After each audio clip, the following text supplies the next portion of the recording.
Leitura da Constituição Dogmática Dei Verbum sobre a revelação divina. Proêmio. Intenção do Concílio.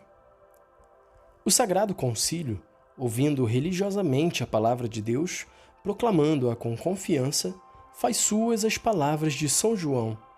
Anunciamo-vos a vida eterna, que estava junto do Pai e nos apareceu.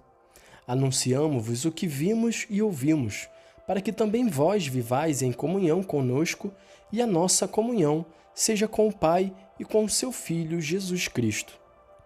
Por isso, segundo os concílios Tridentino e Vaticano I, entende propor a genuína doutrina sobre a revelação divina e a sua transmissão, para que o mundo inteiro, ouvindo, acredite na mensagem da salvação, acreditando, espere e esperando, ame.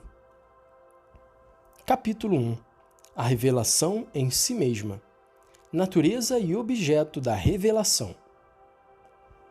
Aprove a Deus, na sua bondade e sabedoria, revelar-se a si mesmo e dar a conhecer o mistério da sua vontade, segundo o qual os homens, por meio de Cristo, Verbo encarnado, têm acesso ao Pai no Espírito Santo e se tornam participantes da natureza divina.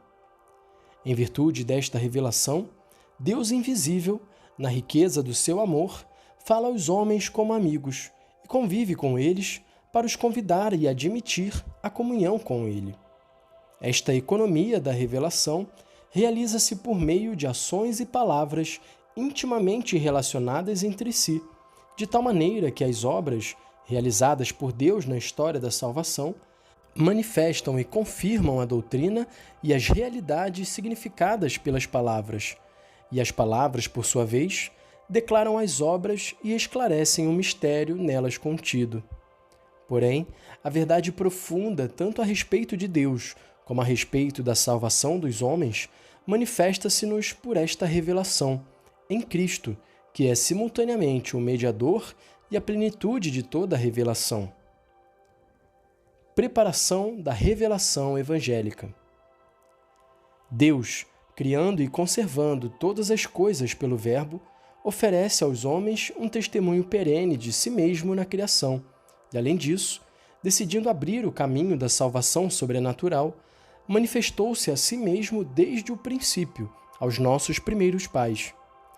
Depois da sua queda, com a promessa de redenção, deu-lhes a esperança da salvação, e cuidou continuamente do gênero humano, para dar a vida eterna a todos aqueles que, perseverando na prática das boas obras, procuram a salvação. No devido tempo, chamou Abraão, para fazer dele pai de um grande povo que, depois dos patriarcas, ele instruiu por meio de Moisés e dos profetas, para que o reconhecessem como o único Deus vivo e verdadeiro, Pai providente e juiz justo, e para que esperassem o Salvador prometido.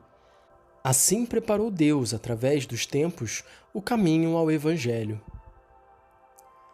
Consumação e plenitude da revelação em Cristo. Depois de ter falado muitas vezes e de muitos modos pelos profetas, falou-nos Deus nestes nossos dias, que são os últimos, através de seu Filho.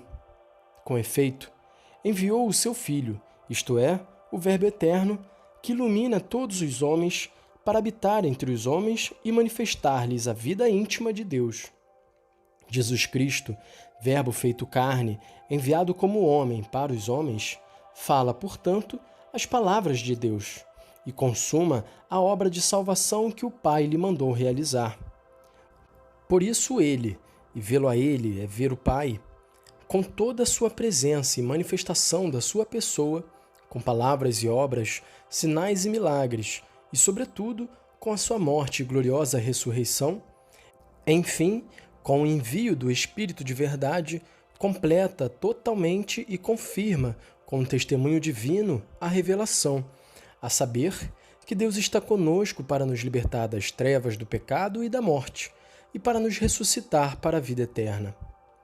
Portanto, a economia cristã, como nova e definitiva aliança, jamais passará, e não se há de se esperar nenhuma outra revelação pública antes da gloriosa manifestação de nosso Senhor Jesus Cristo.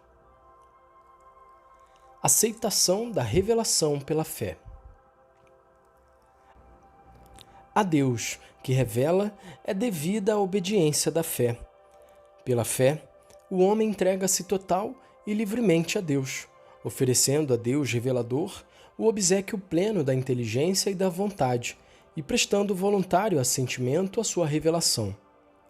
Para prestar esta adesão da fé, são necessários a prévia e concomitante ajuda da graça divina e os interiores auxílios do Espírito Santo, o qual move e converte a Deus o coração, abre os olhos do entendimento e dá a todos a suavidade em aceitar e crer a verdade. Para que a compreensão da revelação seja sempre mais profunda, o mesmo Espírito Santo aperfeiçoa sem cessar a fé mediante os seus dons. Necessidade da revelação. Pela revelação divina, quis Deus manifestar e comunicar-se a si mesmo e os decretos eternos da sua vontade a respeito da salvação dos homens, para os fazer participar dos bens divinos que superam absolutamente a capacidade da inteligência humana.